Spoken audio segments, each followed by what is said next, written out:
adalah bagaimanakah dengan segala persoalan terhadap PPJB, perjanjian peikatan jual beli, surat kuasa, kemudian juga peralihan hak, syarat batal, bagaimanakah di dalam praktek kita sebagai notaris seharusnya, ya. Dan kita juga akan mengungkapkan dari salah satu atau satu kasus yang terjadi berkaitan dengan PPJB ini sendiri, ya, di dalam praktik. Nah, ini seringkali selalu kita bahas dan kita sampaikan kepada teman-teman semua yang berbahagia bahwa PPJB ini sekarang ini bukanlah sesuatu hal yang baru, ya, selalu diperbincangkan oleh para, terutama para notaris, ya, di dalam praktek, ya. Adapun topik kita di pembahasan kali ini, kita membahas, ya, sebagai dasar-dasar dulu, ya, teman-teman semua, yaitu bagaimanakah pemahaman kita terhadap PPJB itu sendiri. Makna dasarnya apa sebenarnya? Kenapa atau alasan apa PPJB ini harus ada? Ya, kenapa dan apa alasan PPJB ini harus ada? Ini yang menjadi landasan di topik pembahasan kita kali ini, yaitu bagaimanakah pemahaman PPJB itu dan aturannya. Kedua, apakah yang menjadi alasan PPJB itu sendiri di dalam aturan dan juga praktiknya. Ketiga, pemecahan terhadap permasalahan. Khusus nomor 3 kita letakkan di bagian akhir, ya, karena ini akan membahas beberapa permasalahan, ya.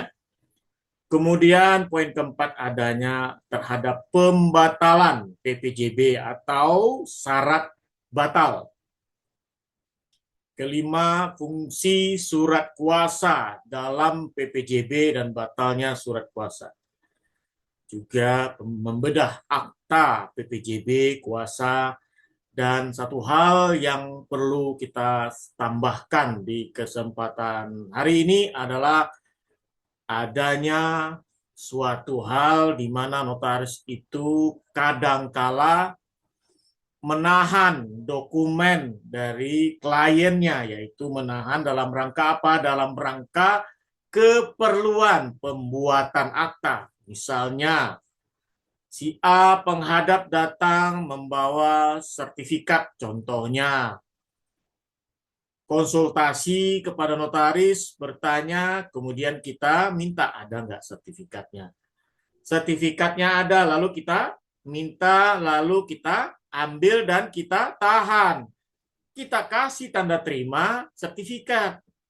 Sementara sesungguhnya keperluan untuk itu belum ada. Hanya sekadar bertanya. Saya cuma bertanya, Pak, begini, dan begitu. Bagaimana, Pak? Oh iya, tenang, Pak, begini, dan kita carikan solusi. Apa solusinya? Mengambil sertifikatnya dan menahan dokumennya.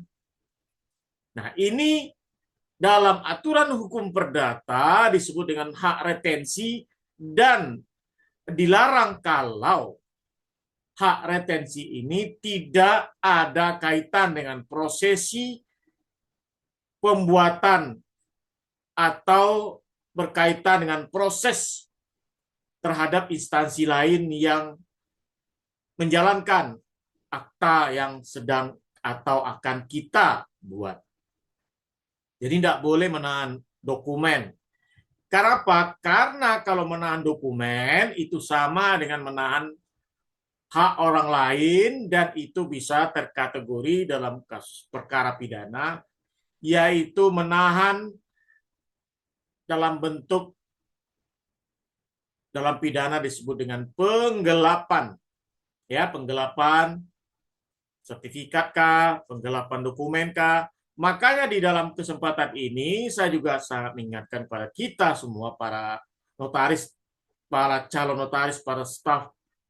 Di sini juga ada staf notaris dan lain sebagainya atau orang umum, bahwa satu hal yang saya ingatkan ya sebelum kita masuk pembahasan, setiap prosesi pembacaan akta dan penandatanganan akta, notaris wajib mengeluarkan salinan akta walaupun belum dibayar honorarium atau jasa itu oleh klien. Belum dibayar, tapi wajib dikeluarkan dan diserahkan. Timbul permasalahan yaitu ketika kenapa, ini contoh ya, kita ilustrasikan contoh. Notaris dipanggil oleh penyidik, diduga ada laporan dari kliennya karena notaris tidak menyerahkan salinan akta.